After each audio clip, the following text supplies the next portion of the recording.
तर कचोरीमध्ये डझनभर उंदरांच्या लेंड्या आढळल्या। वैजापूर शहरातला हा अत्यंत संतापजनक प्रकार आहे।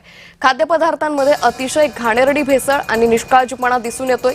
संभाजीनगरातील वैजापूर शहरात यामुळे संतापाची लाट पसरली आहे। एका ग्राहकाने कचोरी सेंटरमधून 5 कचोऱ्या खरेदी केल्या, मात्र घरी जाऊन कचोरी उघडल्यानंतर त्याला मोठा धक्का बसला। खरेदी केलेल्या सर्व म्हणजे 5ही कचोऱ्यांमध्ये उंदराच्या लेंड्या मिसळलेल्या स्थितीत आढळून आल्या। धक्कादायक म्हणजे मुलांनी 2 कचोरी खाल्ल्या असल्याचा आरोपही ग्राहकाने केलेला आहे। या संदर्भात अधिक माहिती घेऊयात आमचे प्रतिनिधी विजय चिडे यांच्याकडून। विजय, आता या कचोरी चालकाच्या मालकावर एफडीए कडून काही कारवाई करण्यात येते का? नक्कीच जर बघितलं तर छत्रपती संभाजीनगरच्या वैजापूर शहरामधील संपूर्ण धक्कादायक प्रकार जो आहे तो समोर आलेला आहे।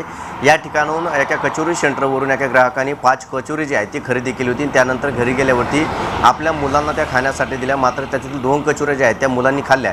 मात्र पालकांनी जेव्हा ही कचोरी फोडली तेव्हा त्या कचोरीमध्ये उंदरांच्या विष्ठा ज्या आहेत त्या आढळून आल्याच्या पाहायला मिळालं। एक नव्हे तर 5ही कचोरीमध्ये असल्याचा हा धक्कादायक प्रकार जो आहे तो समोर आला होता। त्यामुळे त्या संबंधित कचोरी सेंटरवरती या पालकांनी जाऊन जबाब देखील विचारलेला आहे, मात्र त्या मालकांनी उडवाउडीची उत्तरं जी आहे ते दिल्याची माहिती समोर आलेली आहे। आज एफडीएचे अधिकारी या मिठाई सेंटरवरती काही कारवाई करतात का हे पाहणं महत्त्वाचं असणार आहे। कारण एकीकडे जर बघितलं तर भेसळयुक्त जे आहे त्या बंदी करण्यासाठी अन्न प्रशासन विभाग सतर्कता बाळगत असल्याचं पाहायला मिळत आहे। तर दुसरीकडे थेट अशा उंदराच्या विष्ठा असणाऱ्या घाणेरडे अस्वच्छता असणारे जे सेंटर आहेत ते देखील सुरू असल्याचे यामधून समोर येत आहे। अतिशय हा धक्कादायक प्रकार जो आहे तो आता हे समोर आलेला आहे। निश्चित विजय, त्यामुळे एकंदरीतच या हॉटेल चालकावर काय कारवाई होते हे पाहणं महत्त्वाचं ठरेल। तुर्तास धन्यवाद आपण दिलेल्या सविस्तर माहितीसाठी।